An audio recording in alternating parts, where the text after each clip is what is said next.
It is the 18th anniversary of 9/11. We are all marking the day in our own ways. For example, the North Carolina GOP commemorated it with a little sneak attack of their own. Upheaval at the General Assembly this morning. The House voted to override the budget veto, but not without the floor erupting into chaos as the very few Democrats on the floor were outraged, saying they didn't know the vote was taking place. Republicans specifically told Democrats that there wouldn't be a vote the morning of 9/11, so they wouldn't be in the chamber, but then they held that vote anyway, of course. So, North Carolina Democrats, if you hear that the next election is switched to March-tober 32nd, it might not be true.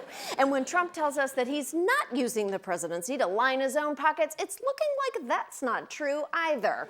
Trump's many presidential grifts are too numerous to count. So today, let's just focus on the golf-based ones. For example, last week, Vice President and store manager who won't give you more hours, Mike Pence, did his boss a solid. Just last week, Vice President Mike Pence came under fire for spending 2 nights at the president's resort in Ireland. It was 181 miles away from where his meetings were in Dublin. Now, he said he was staying at his boss's resort because he has family ties to the town. It's true. Mike Pence's ancestors are Irish, and they really suffered during the Irish potato famine, mainly because they were the potatoes. Hey-o! While Trump denied having anything to do with the vice president staying at his hotel, Pence's own chief of staff seemed to have a slightly different take. The vice president's chief of staff said Trump himself suggested Pence stay there. Mark Short saying, "I don't think it was a request like a command. I think it was a suggestion." You say, calm down, everyone. It wasn't a command. It was just a suggestion. You know, like waking up to a horse's head in a bed is a suggestion that you find the rest of the horse, I guess. I don't know. I've never seen that movie. Pence staying at a Trump resort nearly 200 miles away from his meetings is a waste of taxpayer money in order to enrich the president. And if you don't care about the taxpayers, at least consider the poor Air Force Two pilots who had to spend extra hours listening to Pence recap Veggie Tales.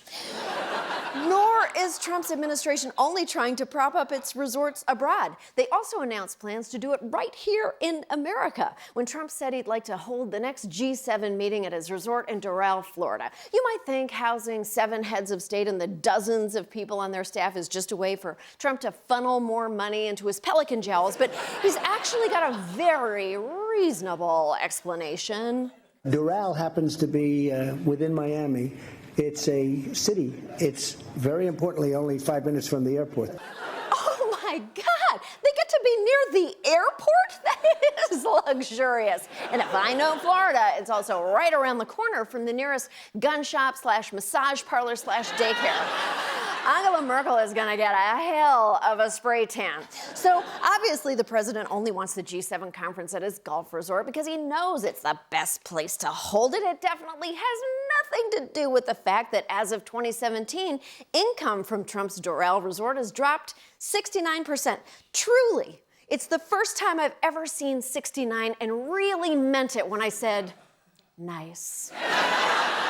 Trump is also using the military in inappropriate ways. Not invade Iraq and Afghanistan inappropriate, but still not great. Politico reported how a routine Air Force trip to deliver supplies from the United States to Kuwait had an unexpected layover at Trump Turnberry in Scotland, where the crew stayed. And in case you think, well, at least the troops got to stay in a ritzy resort, apparently the crew's per diem wasn't even enough to cover food there. Nothing says I support the troops like making them split a haggis 6 ways. And they're not the only U.S. troops who suddenly found themselves deployed to rural Scotland. Since October 2017, at Prestwick Airport, there have been 629 refueling stops, totaling a spend on fuel of about $11 million. Prestwick is a very small civilian airport. It's not doing very well commercially. 629 aircraft times the number of men in the aircrew, if they're all staying at Turnberry, significant figure.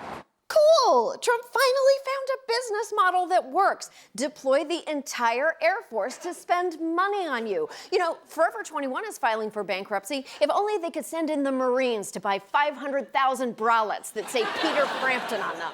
The point is, Prestwick Airport is struggling, and that $11 million of our money is enough to keep Prestwick open for business, which is very beneficial for Trump Turnberry, but a total ripoff for the American taxpayer. If Prestwick closed, Trump's resort would be an hour away from the closest airport. Unlike the luxurious Trump Doral in Florida, which, let me remind you, is only 5 minutes from the airport. Book your international summit there today. It sucks that the U.S. government is now just a coupon for the president's shitty resorts. We used to consider ourselves the greatest nation on earth. Now we're basically an Expedia pop-up. Look, I know compared to some of the awful things Trump has done, it can be hard to get worked up about a little Gulf corruption between friends, but if we let him get away with this, it will only get worse. Next thing we know, Ivanka will get an exclusive contract to redesign the Marines' uniforms, and nobody wants that.